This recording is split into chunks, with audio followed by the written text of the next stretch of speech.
September the 16th, 2008. American International Group is hours from bankruptcy. The largest insurance company in the world. Operations in 130 countries. Trusted by governments, banks, and pension funds. And now it's collapsing. The Federal Reserve calls an emergency meeting. Treasury Secretary Hank Paulson is there. Fed Chairman Ben Bernanke. Top officials from across government. The decision: bail out AIG or let the financial system collapse. They choose the bailout. $85 billion initially. Eventually, over $182 billion. The largest government rescue of a private company in history. But here's the question no one could answer at the time. Why did an insurance company threaten the entire global financial system? AIG didn't start as reckless. Founded in 1919 in Shanghai by Cornelius van der Star, it grew into one of the world's most respected insurers. Property insurance, life insurance, retirement products. For decades, AIG was the definition of boring. By the 2000s, AIG was massive. Over 100,000 employees, operating in more than 130 countries. But AIG had something else, a reputation for absolute stability. It held a AAA credit rating, the highest possible. Only a handful of companies in the world had it. Governments trusted AIG. So did pension funds, banks, corporations. This wasn't Goldman Sachs. This wasn't a Wall Street trading house. It was an insurance company. Conservative, predictable, safe. That reputation mattered more than anyone realized. When AIG sold financial products, counterparties believed they were dealing with a rock-solid institution that would always honor its obligations. This allowed AIG to operate in ways other firms couldn't. In 1987, AIG created a small division that would eventually destroy the entire company: AIG Financial Products. AIG Financial Products wasn't part of traditional insurance. It was a trading unit. Small, fewer than 400 employees, based in London. AIGFP dealt in derivatives, interest rate swaps, currency hedges, complex structured products. The division was run by Joseph Cassano. Cassano joined in 1987 and climbed to the head of the division by 2001. He was a trader, aggressive, confident. Under Cassano, AIGFP became enormously profitable. By 2005, the division was generating over $2 billion in annual revenue, with just a few hundred employees. The answer to how so few people made so much money was credit default swaps. A credit default swap is essentially insurance on debt. If a bond defaults, the seller of the swap pays the buyer.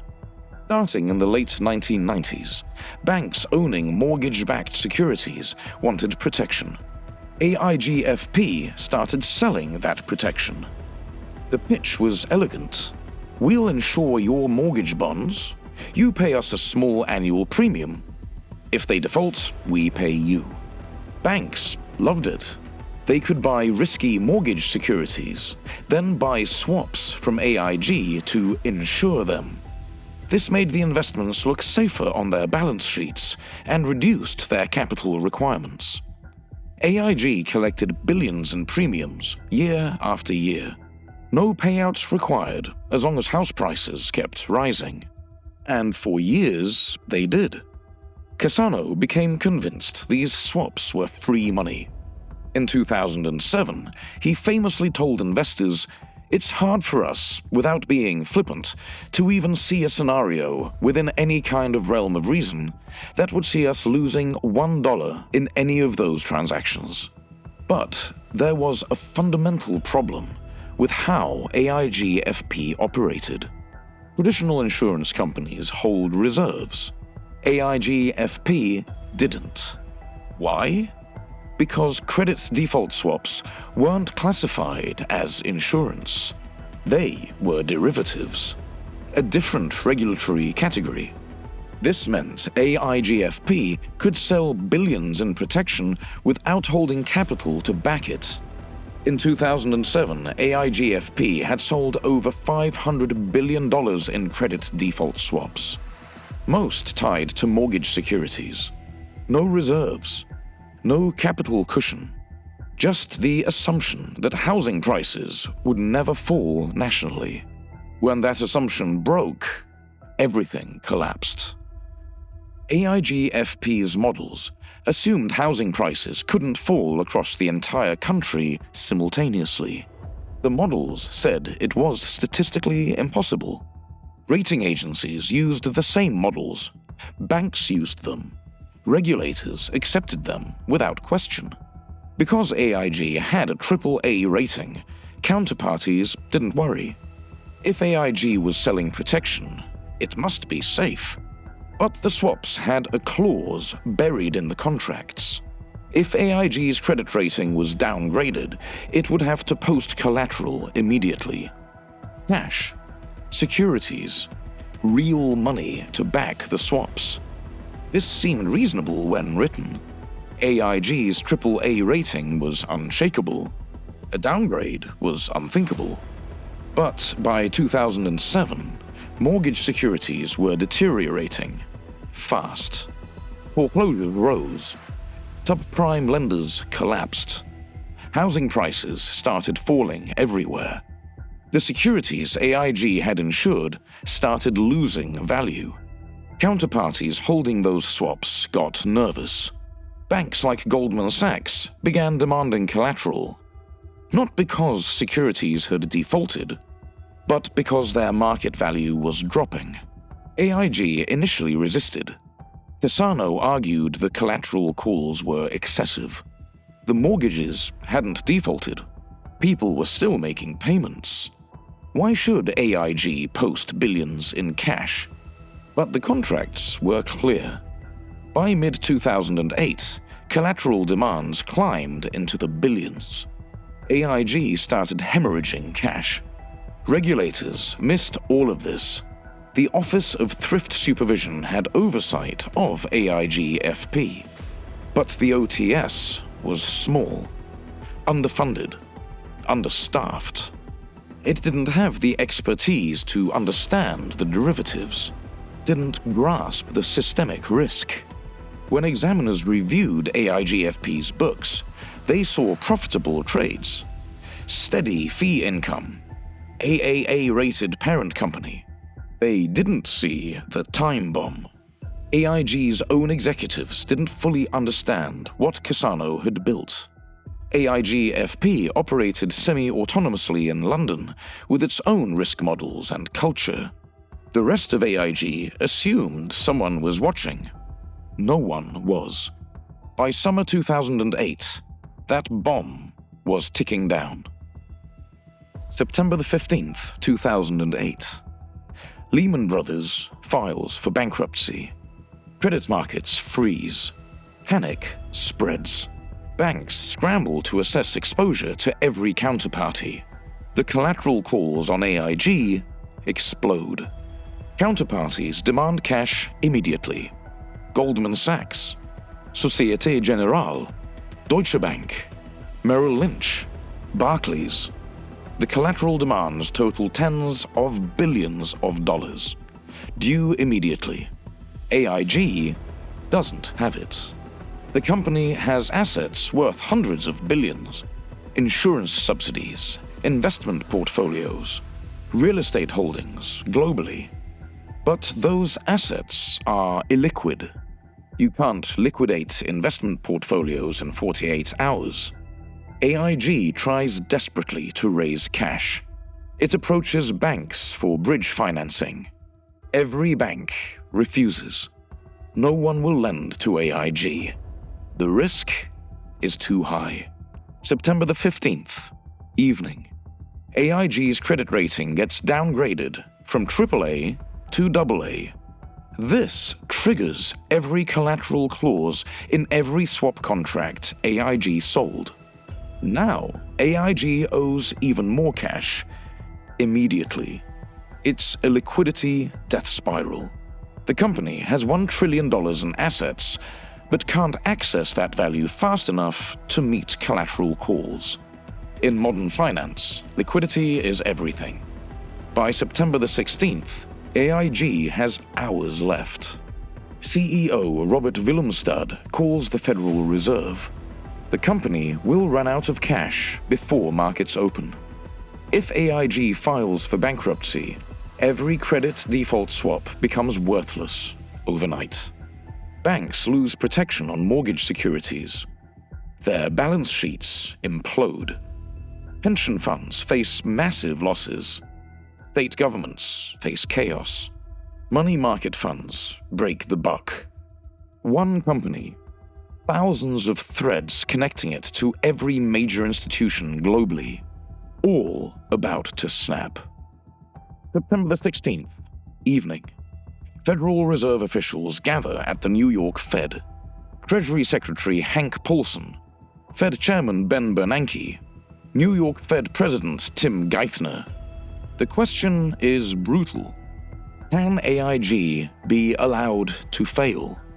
Just 24 hours earlier, the government let Lehman collapse. But AIG is different. Bernanke makes the case. Lehman was an investment bank. Its counterparties were mostly sophisticated financial institutions. AIG is an insurance company. Its counterparties include state pension funds, municipal governments, retail investors, retirees. AIG's credit default swaps are woven into every major bank's balance sheet globally. If AIG defaults, the contagion won't be containable. Paulson is reluctant.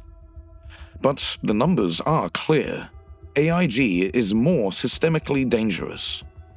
The Federal Reserve authorizes an emergency loan, $85 billion. In exchange, the government takes a 79.9% equity stake, effectively nationalizing it. It's the largest government bailout in history. The announcement comes late Tuesday night. But $85 billion isn't enough. Over the following days, AIG burns through the cash. Collateral calls keep coming. The government increases the rescue. $37.8 billion in November. Another restructuring in March 2009. By the end, total commitment exceeds $182 billion. But here's what makes the AIG bailout fundamentally different. Most money doesn't stay with AIG. It flows straight through to counterparties.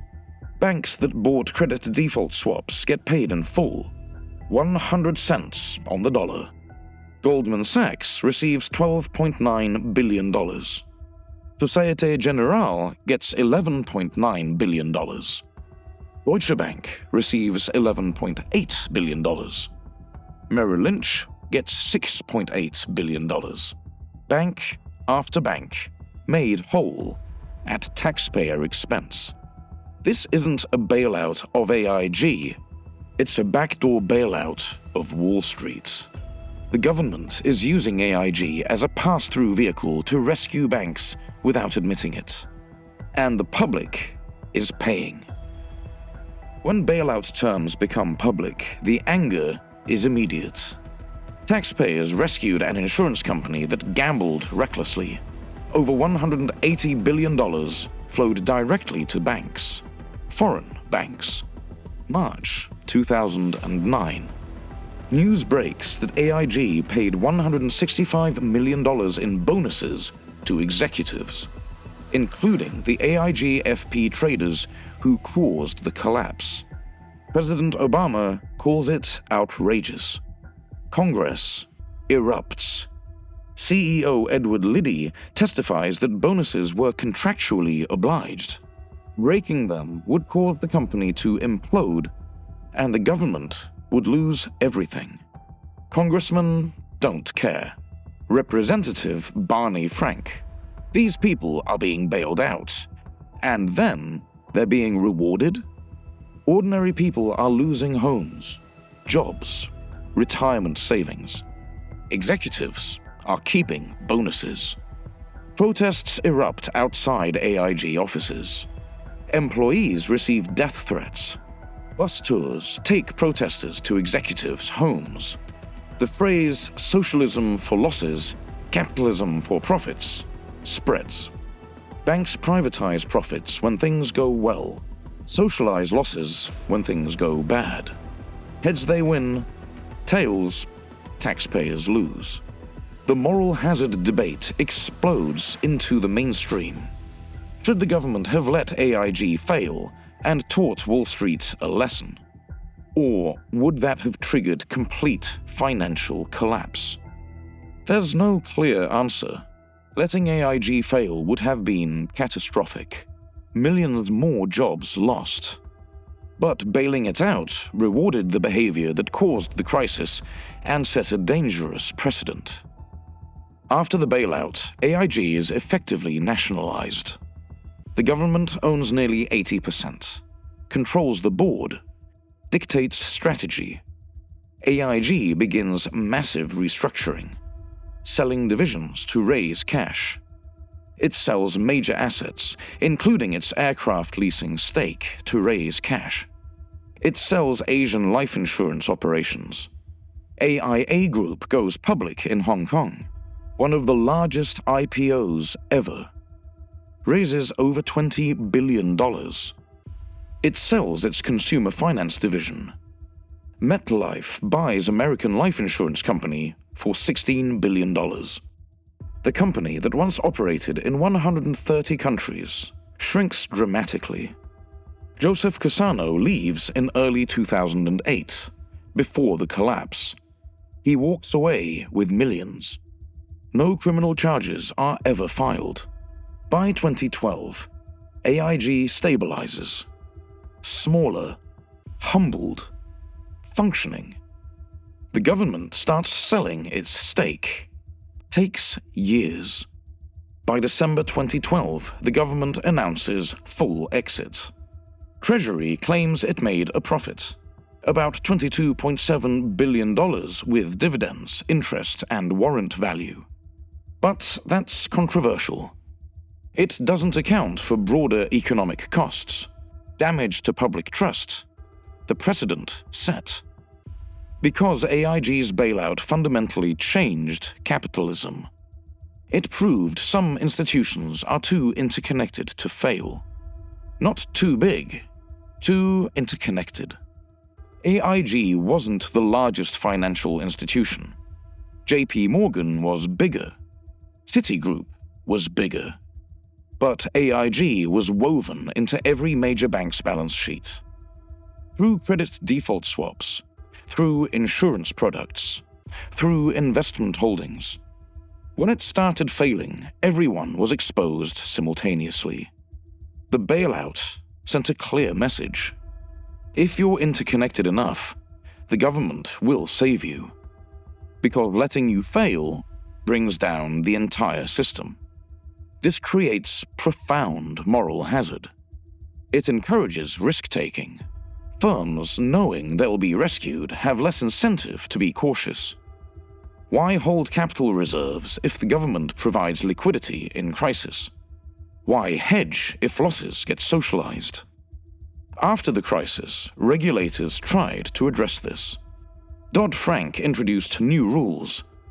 Living wills for systemically important institutions. Higher capital requirements. Stress tests. Resolution authority. The Volcker rule restricted proprietary trading. Tried to separate commercial banking from risky trading. But the fundamental issue remains. The financial system is still deeply interconnected. Institutions still rely on each other, still trade with each other, still hold each other's debt. Another AIG could happen. AIG didn't collapse because of fraud. It collapsed because of systemic interconnection and catastrophic risk management. Joseph Cassano built a machine that sold protection AIGFP couldn't honor. When those assumptions broke, the entire system was at risk. The government had no choice but to step in. Not to save AIG, but to save everyone connected to it. This is what modern finance has become.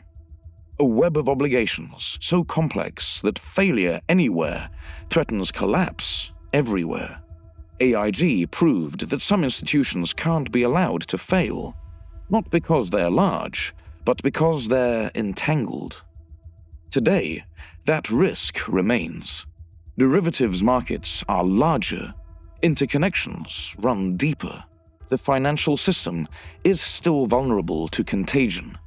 Another crisis will come, because the system that created AIG still exists.